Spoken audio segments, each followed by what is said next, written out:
اهلا وسهلا بكم في حلقه جديده من حلقات عيادات الدكتور احمد فاروق ميرا. النهارده هنتكلم على مرضى فشل الكلوي وغسيل الكلى. ان لو العيان استنفذ كل اللي احنا قلناه، طبعا انا دايما بقول تركيب الشريان الصناعي للغسيل الكلى ده اخر حل وما بحبوش، وعمري ما برجع له الا لما اكون خلاص مش قادر اعمل حاجه تاني، لان ده في الاخر شريان بلاستيك، شريان صناعي بحط فيه الابره، بيحصل التهاب وبيحصل انفكشن وبيحصل منه مشاكل. لان دايما مفيش احسن من الحلول الطبيعيه.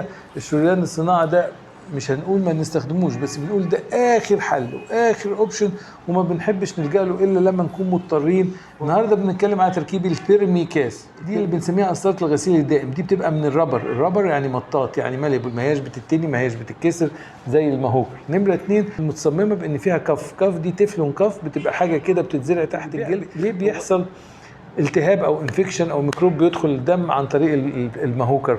لان البكتيريا بيحصل لها كريبنج، بتزحف على سطح زي الكانيون على سطح الماهوكر وتوصل للدم وتعمل انفكشن.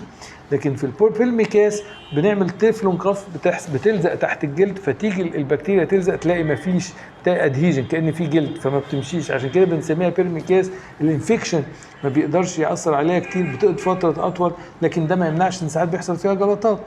وعلى فكره بنركبها برضو زي البورتاكاز زي ما شرحنا قبل كده، وهنوريكم فيديو ليه عن طريق الاشعه التداخليه، وبنظبطها في الحقيقه بتعمل نتائج كويسه جدا، وبتخلي المريض يغسل جلسات غسيل بكفاءه، وبتوفر على التمريض معاناه انه يحط ابره يمين، وعلى المريض انه يتاذى ان الابره لو ما اتحطش مظبوط يحصل اكسترافاجيشن، الدم يحصل تجمع دموي، يحصل سكشن. لكن في الاخر بنقول الاول والاخير انك لازم تكون الخبره والتأني والاختيار يكون في مصلحة المريض، ولازم نكون واخدين الأمور بحرص شديد جدا، وما نستعجلش في اتخاذ القرار وما نستسهلش. ممكن يكون صعب عليك كدكتور وبياخد منك وقت ومجهود، بيسهل على المريض حاجات كتير وبيوفر له راحة نفسية، وبيوفر له معاناة وبيبعد عنه معاناة.